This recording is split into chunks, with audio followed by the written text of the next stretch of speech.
দেশে হচ্ছেটা কি? প্রধান উপদেষ্টা ডক্টর ইউনূস সাহেবকে বেকায়দায় ফেলতে গিয়ে হাসিনা রাষ্ট্রদ্রোহ ও জনগণের বিরুদ্ধে ষড়যন্ত্রে লিপ্ত হয়েছে।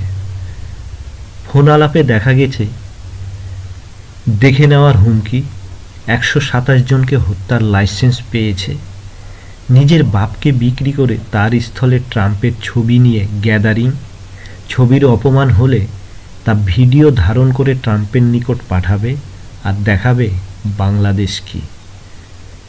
ভাবখানা যেন পুরো পৃথিবীর মানুষ হাসিনার কাছে বোকা, হাসিনা একাই চালাক। এরপর তো চিন্ময় কাণ্ড, তার আগে তো Ansar league, NGO league, garments league, রিক্সা লীগ তো আছেই।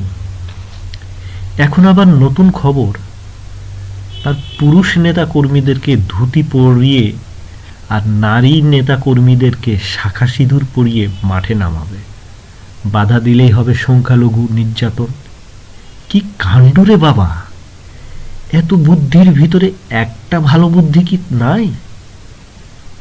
মনুষ্যত্ব হারাতে হারাতে মানুষ কোথায় গিয়ে দাঁড়ায় তারই জ্বলন্ত উদাহরণ আমরা দেখছি।